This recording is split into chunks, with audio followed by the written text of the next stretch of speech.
کسی کو ضرر نہیں پہنچاتا۔ میرا رب حکیم ہے، میرا رب کا ہر فیصلہ حکمت والا ہے، کیونکہ میرے رب کی ایک صفت حکیم بھی ہے۔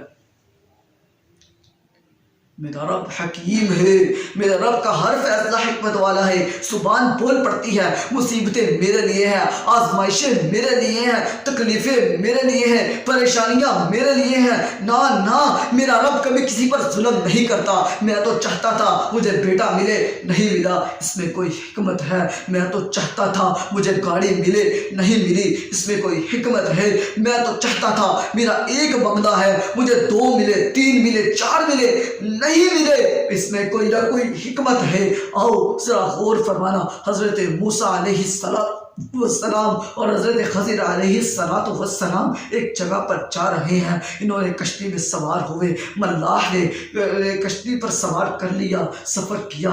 جب سفر ختم ہوا، اس سفر کشتی سے اترنے کی دیر تھی، حضرت خضر علیہ السلام نے کشتی کو توڑ دیا، کشتی کو پھاڑ ڈالا، کشتی کے کیل کو اکھاڑ دیا۔ حضرت موسیٰ علیہ السلام بول اٹھے، کہتے ہیں اے خضر، یہ تو نے کیا کیا؟ اس ملاح نے تو ہم سے اس کا معاوضہ بھی نہیں مانگا، پیسے بھی نہیں مانگے، ہمیں فری میں اس نے کشتی میں سوار کر دیا، تو نے اس کا نقصان الٹا کر دیا، تو نے اس کی کشتی کو پھاڑ ڈالا، کیل اکھاڑ دیے۔ حضرت خضر علیہ السلام کہتے ہیں اس کو چھوڑ، آگے چل۔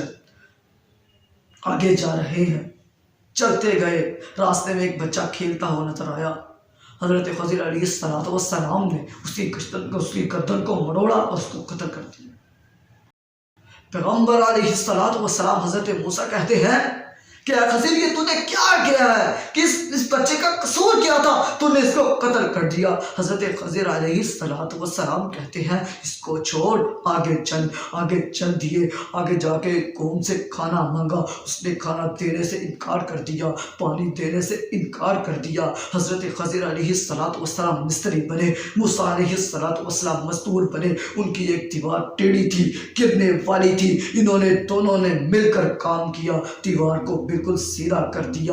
یہ تینوں کام عجیب و غریب تھے، عقل دنگ رہ جاتی ہے اس واقعات کو سن کر کہ اس قوم نے ہمیں پانی نہیں پلایا، کھانا نہیں کھلایا، ہم نے الٹی اس کی مدد کر دی۔ پیغمبر علیہ السلام کو سارے کام کر کے خضر علیہ السلام نے بتایا کہ اے حضرت موسیٰ، ذرا غور سے سن، وہ جو کشتی والا واقعہ ہے وہ کچھ اس طرح ہے کہ میرے رب نے مجھے حکم دیا تھا کہ میرے رب نے مجھے حکم دیا تھا۔ بھائیو ذرا غور فرمایا کہ وہ جو کشتی ہے، اس کشتی میں ہم نے سواری کر کے اس ملاح کو ہم نے معاوضہ بھی نہیں دیا اور اس کی کشتی کو پھاڑ ڈالا۔ اس کی یہ وجہ تھی کہ آگے ایک ظالم بادشاہ تھا، اس ظالم بادشاہ نے جس کشتی کو دیکھنا ہے کہ وہ کشتی صحیح سلامت ہے تو اس نے اس کو اپنے قبضے میں لے لینا ہے، ضبط کر لینا ہے۔ میں نے اس لیے اس کے کیل اکھاڑ دیے تاکہ ادھر سے واپس آئے تو اللہ دوبارہ اپنی کشتی کو جوڑ کر اور اس سے کام لے سکے۔ اس میں یہ تشیدہ تھی۔ میرے بھائی ذرا قتل کا دیکھ لے، جس بندے کو، جس آدمی کے بچے کو میں نے قتل کیا، وہ بچہ بڑا ہو کر اپنے ماں باپ کو جہنم کی طرف لے جائے گا، اپنے ماں باپ کو بدبختی کی طرف لے جائے گا، اپنے ماں باپ کو برائی کی طرف لے جائے گا۔ اس لیے میں نے اسے مار ڈالا، قتل کر ڈالا۔ اس کے بعد اللہ ان کو ایک اور بچہ دے گا جو نیک ہوگا۔ تیسرا جو واقعہ ہے کہ ہم نے جس کی مدد کی ہے، وہ 2 یتیم بچوں کا خزانہ تھا اس دیوار کے نیچے۔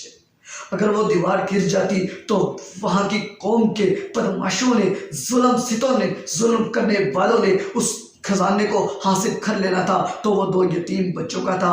مجھے بتاؤ ان 2 یتیم بچوں کے خزانے کا خیال رکھا تو کس نے رکھا؟